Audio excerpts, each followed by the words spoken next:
a very acceptable level. And all this has changed. So the judiciary today is something that we are proud of, because it takes a lot of time in India for a new law to be passed. So Parliament takes a lot of time. So when new laws are not passed, but a problem arises, the fix is given by the courts. And so the proactive nature of the courts is something that is upholding the democracy of the country. No, thanks, Praveen. I think we're seeing the change. But let me try and get the discussion here more sharper, because I think for me also sometimes it gets confusing.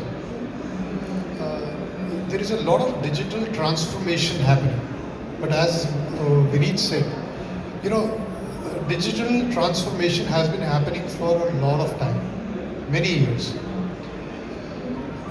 Now there is a huge change which AI is getting into it.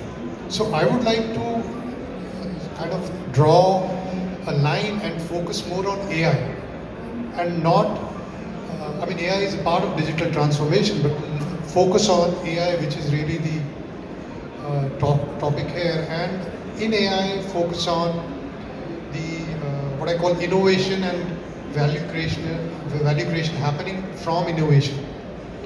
So I would like the panel to share their